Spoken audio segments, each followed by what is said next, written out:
être libre de la monarchie, à un moment donné, ce que je réalise, c'est que je suis pas tout seul à penser que les gens, que ce soit au Canada ou au Québec, à un moment donné, il va falloir qu'ils se distancient de la monarchie.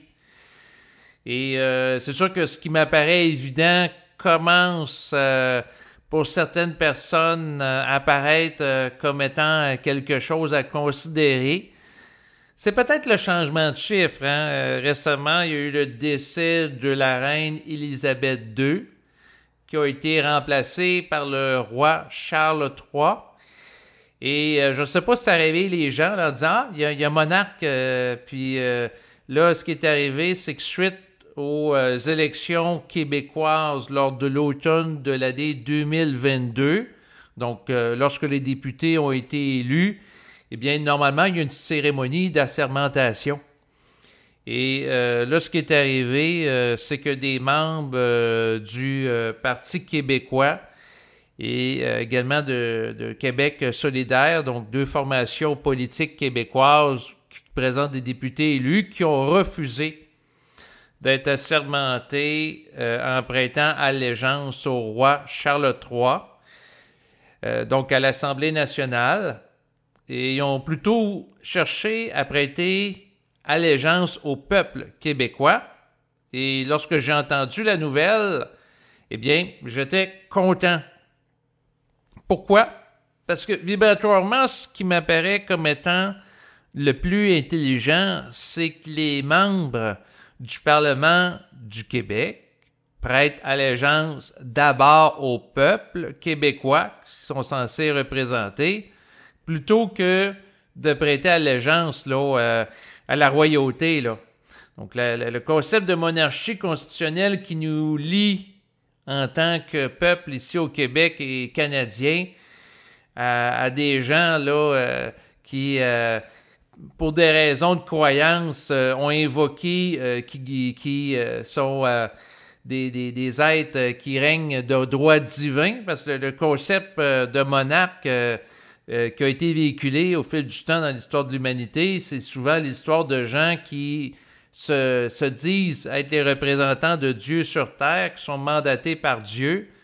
Donc, c'est sûr que derrière les monarques, si on pense au cas de Jacques Ier d'Angleterre, bon, ben lui, il évaluait gouverner de droit divin comme source de pouvoir du domaine, en fait, qui justifiait l'exercice de son pouvoir. Donc, quelqu'un qui gouverne de droit divin, ça permet de justifier son pouvoir, puis c'est non démocratique.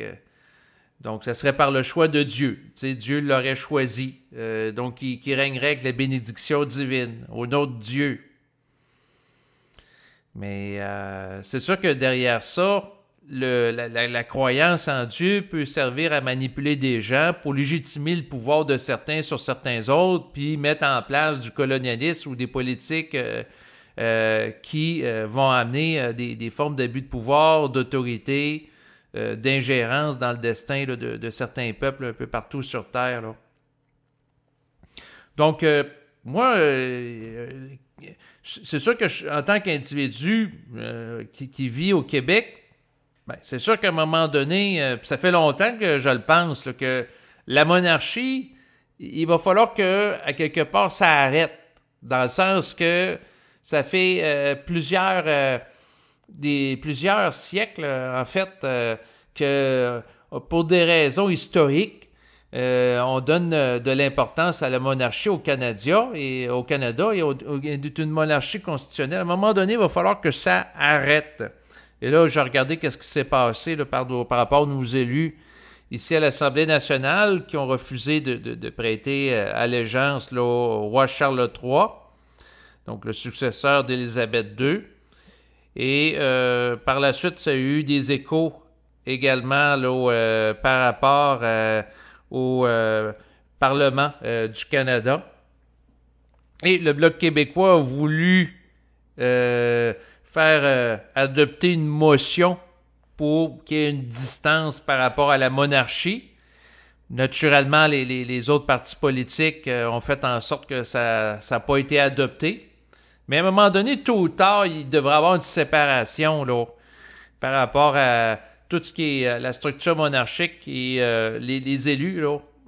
Pourquoi? Ben, parce qu'à un moment donné, il va falloir une plus grande souveraineté affichée des Canadiens par rapport aux forces mondialistes qui sont derrière un passé ancestral qui lie le Canada là, à l'Angleterre. La même chose par rapport à différents pays qui sont en relation avec une activité de colonisation qui se rattache à l'Angleterre. Donc, c'est sûr que moi, en tant qu'individu, et si on me pose la question, est-ce que toi, tu voudrais prêter allégeance au roi Charles III? La réponse, c'est non. Je ne reconnais aucune autorité. Je ne reconnais pas plus d'importance dans sa vie et de réalité qu'un personnage de bande dessinée comme Mickey Mouse. Même chose pour le pape. Non. Et à un moment donné, l'individu doit être souverain et à un moment donné, le peuple aussi doit s'affranchir du mémorial du passé, mais c'est difficile. Au Canada, il y a des gens qui ont essayé des gestes là, récemment, mais il n'y a pas de changement significatif quand même qui s'opère par rapport à l'ensemble de la classe politique. Bon, le fait qu'au Québec, ils ont refusé de prêter allégeance au roi, ça a amené des discussions dans les médias, ça a amené une forme de questionnement de la légitimité d'y prêter serment, est-ce que ça devrait changer, ainsi de suite. Ça a ouvert une forme de dialogue, mais à un moment donné, il faut aller plus loin. Et c'est sûr que un individu qui devient conscient, il n'y a pas d'autorité au-dessus de la sienne, même pas son double, même pas sa contrepartie cosmique. Donc, sa relation doit être horizontalisée par rapport à lui. Donc, l'idée de prêter allégeance à la monarchie ou à un représentant de la royauté, c'est soumettre sa conscience à une force extérieure à soi. C'est un petit peu comme la personne qui va prêter allégeance au pape. Et puis il va se soumettre à son autorité, pour le meilleur et pour le pire. Et ça peut amener des abus de pouvoir et ainsi de suite. Des dérives. Dans le domaine de la religion, ben c'est sûr qu'il peut y avoir des dérives à caractère religieux, puis dans le domaine politique aussi. Mais bon, ce qui s'est passé récemment au Québec, ben, c'est sûr qu'à un moment donné, la tension augmente. Pour moi, c'est inévitable. Hein? C'est juste une question de temps avant que le peuple québécois se distancie de la monarchie d'Angleterre. Pourquoi? Ben, parce qu'à mesure que le peuple québécois va grandir en identité, puis à mesure que, à quelque part, il va vouloir s'émanciper du mémorial qui le lie à l'Angleterre et à son passé, il va falloir qu'il se redéfinisse. Mais ça appartient au collectif. Moi, en tant qu'individu, j'ai à me situer par rapport à moi-même. Donc, c'est juste pour moi, quand je regarde cette situation-là, une question de temps. Puis là, il y a probablement d'autres personnes qui ne voudront pas prêter allégeance au roi, puis ça va créer des tensions. Il y a des artistes qui ont fait des vidéos sur les réseaux sociaux où ils ont dit qu'ils ne prêtaient pas allégeance au roi Charles III. Et moi, c'est sûr que la question que quand que je regarde ça, c'est est-ce que de prêter allégeance à Charles III va nous apporter quelque chose de créatif, quelque chose d'intelligent, quelque chose qui va favoriser le développement soit du peuple québécois ou canadien? Non, c'est juste l'attachement à des coutumes, des traditions, des rituels. À un moment donné, il va falloir que ça cesse. Pourquoi? Ben parce que ça nous alourdit. Et là, si on a des lieutenants-gouverneurs un peu partout qu'il faut entretenir, qui sont des représentants du roi Charles III ici au Canada, ben ça coûte des fortunes aussi. Surtout en période de récession, c'est un petit peu gênant d'entretenir ces gens-là, alors que des gens qui ont de la difficulté à arriver financièrement au Canada, surtout avec l'augmentation du taux d'intérêt, et l'augmentation de l'alimentation, l'augmentation du coût de l'essence, l'augmentation aussi du coût de l'habitation, naturellement. Donc, il y aura des changements à faire. Et puis, c'est sûr que pour ce qui est de la question de la monarchie, comme d'autres sujets, il y a peut-être des gens présentement qui m'écoutent et qui sont peut-être un peu surpris de mes propos parce que ça fait longtemps en France, entre autres, avec la Révolution française, qui ont tassé la monarchie. Et c'est la même chose pour les États-Unis qui sont distancés là, de la royauté. Nous autres, on est attachés avec eux sur le plan historique et c'est devenu avec le temps un boulet, cette attache, depuis plusieurs siècles. Là. Puis à un moment donné, ben, cette lourdeur-là doit faire place à de la nouveauté. À un moment donné, il va falloir éclater les formes des chaînes qui nous lient à un passé historique de peuples colonisés. Là. Donc, ça doit cesser. Moi, j'ai l'impression que c'est juste une question de temps. T'sais. Comme par exemple, au Canada, il faut absolument qu'un projet de loi qui va affecter le domaine de la finance publique doit être déposé par le gouvernement. Aux représentants de la structure monarchique pour avoir la sanction royale pour qu'il soit adopté par la suite. Donc, quelque part, ben, c'est sûr que c'est souvent, au niveau monarchique, ils vont, habituellement, ils autorisent là, qu'est-ce qui est voté, etc. Là, c'est plutôt un rôle symbolique, mais quand même, à un moment donné, ça doit cesser. Ça doit cesser, tout ça. Mais si je le regarde sur le plan vibratoire, la question de la monarchie, parce que moi, en tant qu'individu, puis ça fait des années que je suis comme ça, je suis plutôt opposé au phénomène de la monarchie, puis de se soumettre à l'autorité du roi, puis à la croyance que le roi, quelque part, il est nommé par Dieu ou qui est un représentant d'une lignée qui le lie à une réalité divine. Plutôt opposé à ça, surtout sachant que dans un passé lointain sur Terre, il y a la possibilité, selon les personnes qui défendent la théorie des anciens astronautes, on pense entre autres à Eric Von Daniken, que des extraterrestres soient venus ici dans des temps lointains et que les êtres humains n'ayant pas les connaissances techniques que nous avons aujourd'hui aient cru que ces êtres-là étaient des dieux.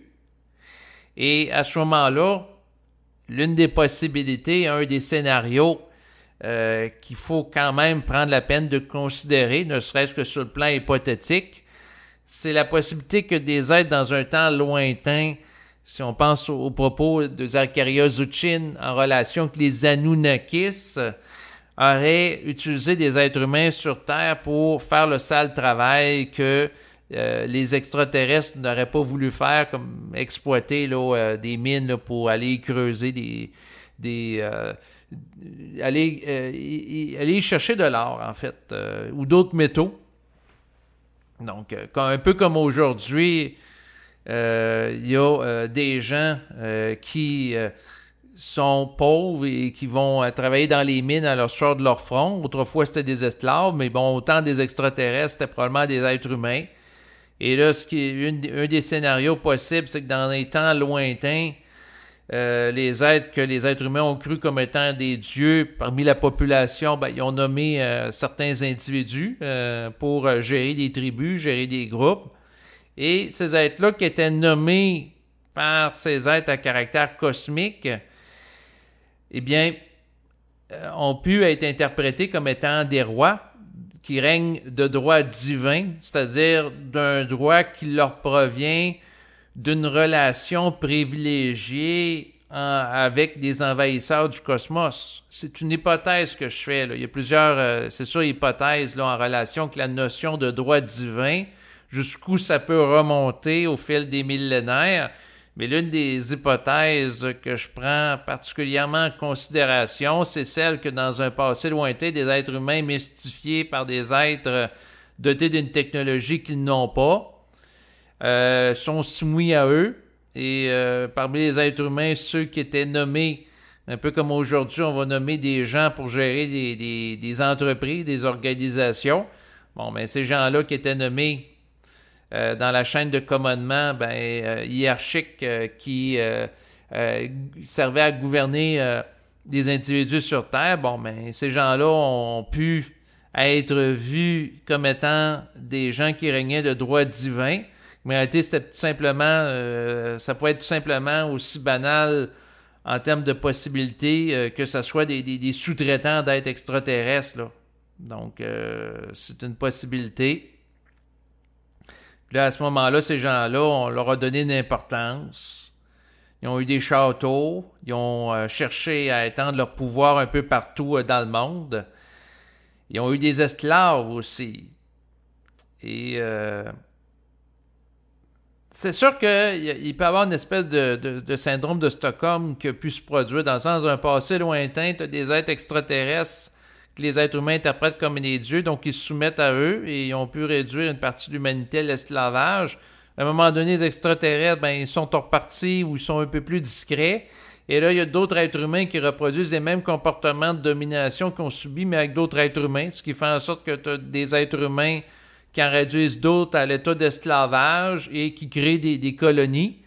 Si on regarde un peu le trafic qu'a fait l'Angleterre au fil des siècles, où par bateau, il était organisé, par exemple, la traite des esclaves en Afrique. Les esclaves étaient amenés en Amérique, entre autres au sud, donc pour aller exploiter les plantations de coton. Ensuite, le coton était ramené à l'Angleterre. Et par la suite, de l'Angleterre vers l'Afrique, eh bien, des bateaux étaient envoyés pour aller chercher des esclaves, qui les amenaient aux États-Unis, puis ensuite ils ramenaient le coton. Fait qu'il y avait comme des voies maritimes qui étaient exploitées d'une certaine façon pour exploiter les ressources sur la terre, entre autres par rapport à l'Angleterre. Et c'est sûr que le passé, surtout quand je regarde qu'est-ce qui s'est passé avec les Premières Nations au Canada là, en lien avec la colonisation de l'Angleterre, c'est vraiment affreux, c'est vraiment abominable.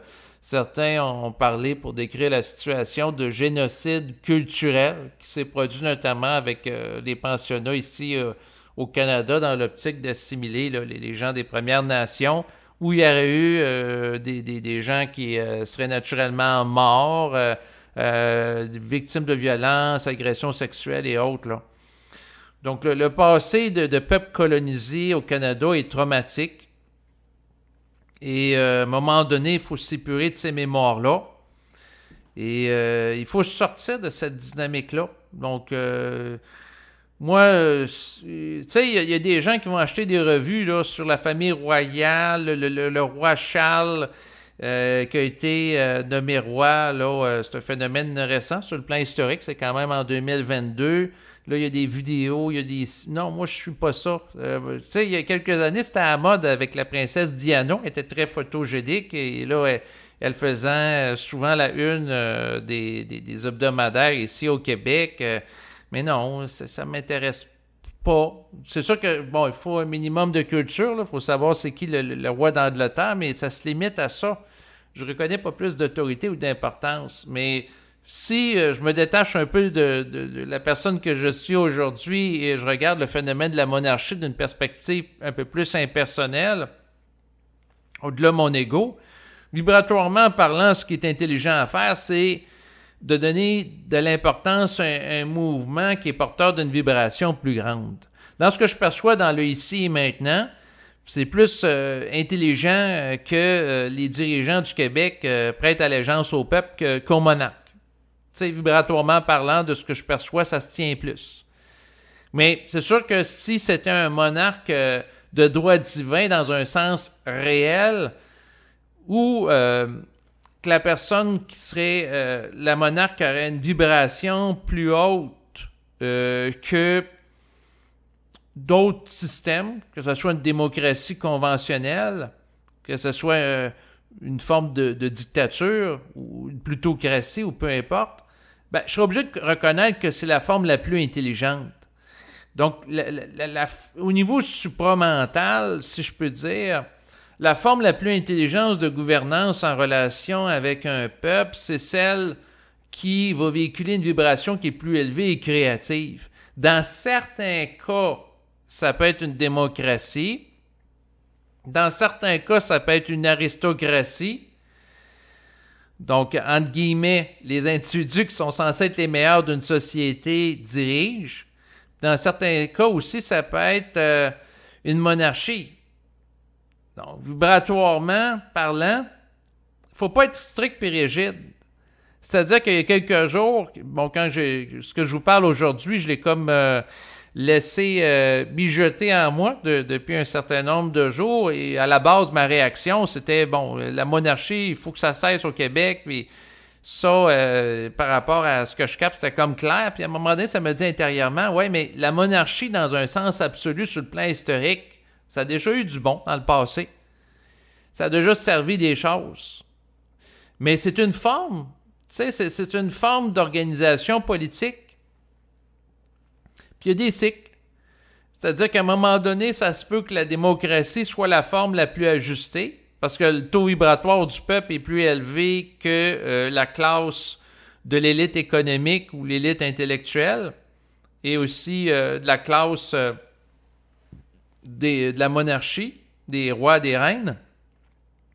À un autre moment donné, sur le plan historique, ça se peut que le roi puis la reine a une vibration plus haute qui peut être véhiculée pour ajuster l'ensemble, dans le sens que si le peuple est dans un état de décadence en relation avec l'involution, puis objectivement parlant, le roi ou la reine a un taux vibratoire plus élevé que ces gens-là, oui, le roi peut amener une forme de rayonnement de conscience ou de rayonnement culturel qui peut rehausser le niveau vibratoire.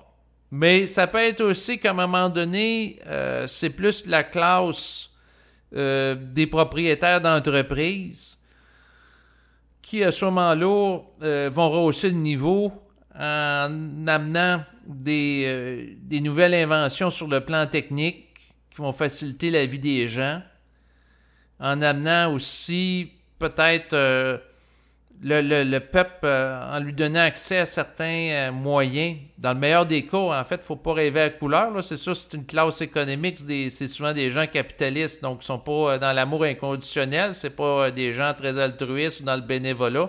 En fait, je me réajuste. C'est-à-dire qu'il y a plusieurs classes sociales, puis à un moment donné, ce qu'ils font, ça se peut que ça soit un peu plus ajusté. Donc, dans certains cas, c'est sûr qu'on peut critiquer que ce soit Bill Gates ou également là, celui qui est derrière Apple, là, qui ont amené une démocratisation de la technologie, c'est-à-dire Steve Jobs. On peut les critiquer, ces gens-là, mais en même temps, ils ont amené un accès plus grand à l'information au peuple. C'est sûr que la question d'accès à l'information à l'égard de sa qualité peut être discutable, là, naturellement. C'est sûr que la technologie est à double tranchant, peut servir d'embrigadement. Mais aujourd'hui, on a des interfaces de communication que nos ancêtres n'avaient pas, ce qui nous permet de faire des synergies qui n'étaient pas imaginables. Donc, c'est sûr que dans un sens, on peut voir ça comme un gain. Mais en même temps, ça peut servir à relayer de la propagande et aussi faire des gens des consommateurs dociles. Donc, il y a tout le temps à double tranchant. Là, je ne suis pas naïf par rapport à ça, mais le point que je veux faire, c'est que à un moment donné, ça peut être intelligent qu'il y ait un monarque. Donc, mais c'est toujours à regarder c'est quoi qui est plus ajusté vibratoirement. La vibration sert des différentes formes. Donc, à un moment donné, on peut dire, ben non, la monarchie, il faut être libre de tout ça. Ultimement, l'individu qui est conscient, il n'y a pas besoin d'un monarque, il n'y a pas besoin d'une démocratie, il n'y a pas besoin d'une plutocratie, il n'y a pas besoin non plus comme ce qu'il y a en Russie là, avec une oligarchie là, où tu as des gens très riches, très puissants là, qui possèdent, que ce soit les ressources pétrolières, le gaz naturel, puis là, ils ont de l'influence. Il n'y a pas besoin de force mondialiste non plus. Il se dirige par lui-même. Et tant que l'individu n'est pas capable de s'assumer complètement, ben, il y a besoin de dirigeants pour compenser le manque de direction, le manque de leadership, le manque de conscience créative. Mais c'est ça que dans l'évolution du collectif, ben, il y aura sans doute à un moment donné des formes qui, au niveau politique, qui vont mettre davantage l'individu au centre des priorités. Mais tout ça, c'est long, c'est complexe. Et, puis il y a une épuration qui doit se faire, entre autres, bon, si je reprends la politique canadienne, québécoise, des formes qui lient au passé pour qu'il y ait un renouvellement, une réinvention de la politique qui s'opère. Donc, à un moment donné, il faut sortir d'une mentalité archaïque. Et c'est sûr que peut-être que dans quelques années, je vais dire, tu sais, si après Charles III, il y a un autre monarque, puis la vibration est plus haute. Peut-être que je vais le trouver plus intelligent, le monarque, que de regarder des dirigeants comme Joe Biden ou Justin Trudeau. Si vibratoirement, la vibration d'un monarque est plus élevée que des Zelensky, là, qui est un ancien acteur, ou Donald Trump, ou d'autres politiciens, si c'est un fait vibratoire, je suis obligé de le reconnaître. Même si le concept à la base de monarchie en tant qu'égo me plaît pas, m'horripile. Mais là, c'est sûr, j'ai un contexte historique aussi où le peuple québécois a été traumatisé, entre autres, là, sur le plan historique, par rapport au fait qu'ils ont perdu mes ancêtres, la guerre par rapport aux gens qui venaient d'Angleterre, donc le peuple québécois qui est issu de la France. Ici, ça s'appelait autrefois la Nouvelle-France. Bon, ben, sur la bataille qui a eu cours sur les plaines d'Abraham, à Québec, eh bien, c'est sûr que les gens de la Nouvelle-France ont perdu, et à ce moment-là, ben, ils ont été soumis là, à la monarchie constitutionnelle depuis ce temps-là. Et c'est sûr que l'idée d'avoir été vaincu par l'Angleterre dans un passé lointain, et de se faire rappeler ça à chaque fois que quelqu'un qui est élu est assermenté en prêtant allégeance au monarque en place en Angleterre, c'est comme nourrir une forme de traumatisme qui nous lie au passé, là, de la perte d'une bataille, entre autres. Mais ça, c'est en lien avec le côté historique. Mais à un moment donné, ben, il va falloir aller au-delà de ça, la monarchie. Moi, quelqu'un qui se conscientise, il peut reconnaître que pour un peuple dans telle situation, dans le contexte, oui, une vibration peut être plus élevée, oui, ça peut amener plus loin, oui, il y a des avantages à toutes. Tu sais, même la dictature communiste chinoise, je suis obligé, quand je regarde ça, qu'un recul critique, que oui, il y a des avantages par rapport à ça, dans le sens qu'ils peuvent mener à long terme des projets. Prenons par exemple la route de la soie, avec la construction d'une infrastructure au niveau du train qui va parcourir une partie de l'Europe de l'Est par rapport à certains pays. Bon, ben, c'est sûr que ça se fait sur plusieurs années. C'est des travaux de longue échéance qui coûtent plusieurs milliards. Donc, c'est sûr, dans une démocratie où la personne est élue pendant 4 ans, ça devient difficile d'aller de l'avant avec des travaux comme ça qui vont s'échelonner là, sur plusieurs années. Donc, parce que si la personne qui est élue après dit non, on donne plus de l'argent pour le projet de la construction d'une voie ferrée de grande ampleur, ben là, le projet est comme à l'eau, tandis que ça, c'est sur plusieurs décennies. Un projet de grande envergure, ben, ça favorise sa réalisation. Donc, les dictatures, il y a des avantages aussi. Mais, en même temps, la façon que je vois les choses, c'est que la dictature, dans sa forme, c'est propice à des abus d'autorité tant aussi longtemps que l'être humain a de l'orgueil, a de l'ego. Et lorsque les gens seront épurés de l'ego, ils pourront travailler avec la vibration du supramental, mais ça va prendre du temps. Puis, par rapport à ça, ce qui est particulier, c'est que les gens peuvent penser que la conscience supramentale rime avec démocratie, alors que de ce que je capte depuis des années, c'est pas le cas, nécessairement. La démocratie dans le sens que le peuple au pouvoir, non. Dans la conscience supramentale, c'est la vibration la plus ajustée au pouvoir, ou qu'on lui reconnaît du pouvoir, ou qu'on lui reconnaît de l'autorité. Donc là, la personne ne régnerait pas de droit divin, parce qu'elle n'est pas affiliée avec des extraterrestres reptiliens qui auraient pu venir dans un lointain passé, ou ce que certains appellent les Anunnakis, mais la personne régnerait par son affiliation psychique directe et immédiate avec la vibration supramentale, ce qui est très différent. Et les gens qui reconnaîtraient ce règne-là, c'est parce qu'il y aurait la sensibilité de le percevoir. Tandis que les gens qui reconnaissent le règne d'un roi, c'est parce qu'ils croient que la personne est nommée par Dieu ou est son représentant terrestre. Donc, c'est très différent comme démarche. Il y en a, c'est de la croyance, dans la reconnaissance vibratoire, ça fait écho à la sensibilité de l'individu, son intelligence.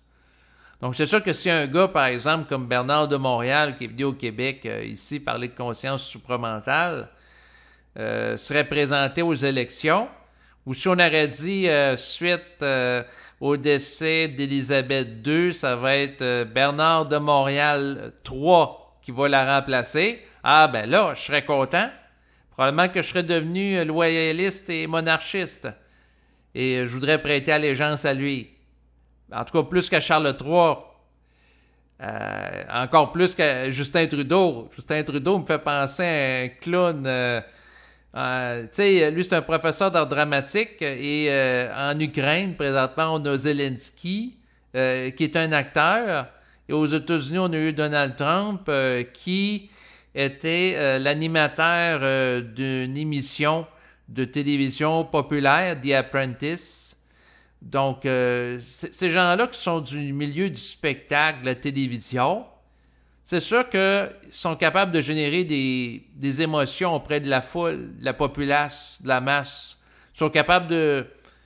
Surtout si on parle un gars comme Justin Trudeau qui a des talents d'art dramatique ou Zelensky qui a un talent d'acteur, bon, ben c'est quelqu'un qui peut pleurer sur commande. Il peut être capable d'émouvoir le peuple pour les amener, les gens, à se soumettre à un agenda qui n'est pas nécessairement à leur avantage. Donc, je me méfie beaucoup de ces gens-là. Mais la possibilité qu'éventuellement, il y ait un grand monarque qui soit éclairé par l'intelligence de l'esprit, qui régnerait sur Terre, donc ce que certains pourraient appeler le régent planétaire, donc avec la régence planétaire, je suis pas fermé à ça. On verra. Mais il faut qu'il soit vraiment éclairé. Il faut pas qu'on croie qu'il soit éclairé.